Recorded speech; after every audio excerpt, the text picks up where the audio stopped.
You are now watching KG Channel. Hello and welcome back.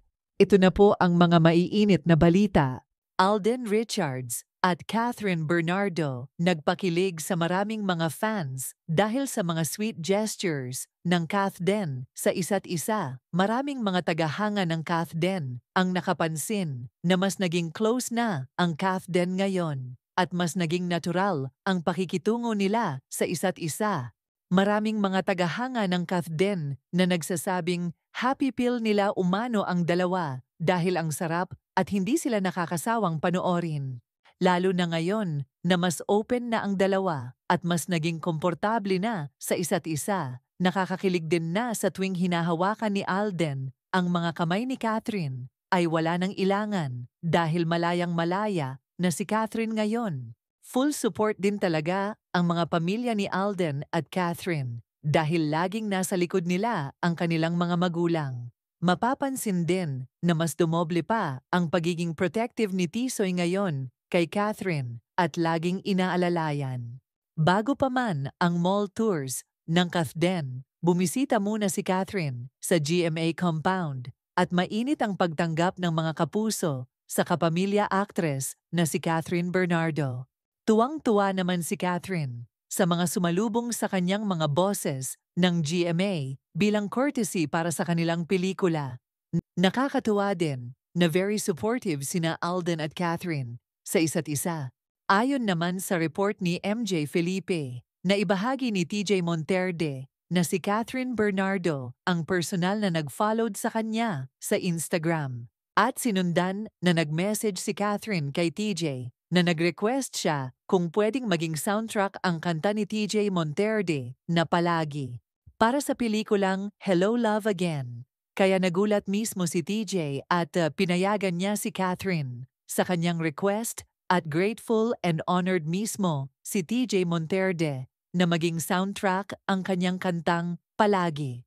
Samantala, masayang-masaya ang mga fans ng Kathden sa mall tours nila dahil sa sobrang sweetness at kilig na hatid ng Kathden sa kanilang mga fans. Marami din ang nakakapansin na lagi na ngayon hawak-hawak ni Alden Richards ang kamay ni Catherine Bernardo at buong-buo ang hawak nito sa kamay ni Kath. Kung noon na may distansya pa ang Kathden sa isa't isa, ngayon ay very open na sila sa kanilang nararamdaman at nakikita ang saya ng Kathden sa kanilang mukha, galaw at ngiti. Makikita din ang taas ng respeto ng Kathden sa isa't isa mula noon hanggang ngayon. At lalong pinoprotektahan ni Alden si Catherine. Sa actions din ipinapakita ni Alden kung paano niya respetuhin si Catherine. Laging nakaalalay at nakabantay para hindi madisgrasya o masilipan si Catherine, ganyan ka-alerto si Alden pagdating sa seguridad at kaligtasan ni Catherine. Sa kahit anong ganap nilang dalawa, basta sila ay magkasama.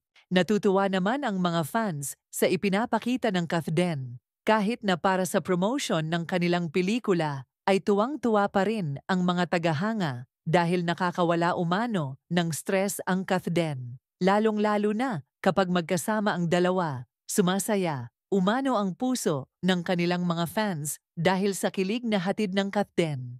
Umaasa din sila na sana ay magkaroon sila ng chance para sa isa't isa kung wala man romantically involved sa ngayon. Ay ang importante ay manatili ang kanilang pagkakaibigan. At hindi masira ito dahil malayo na rin ang narating ng Kathden at marami na rin silang nalampasan na issue at hanggang ngayon ay nananatili pa rin silang magkaibigan. Open na rin si Alden sa pamilya ni Catherine at suportado din ng kanilang mga magulang, ang Kathden.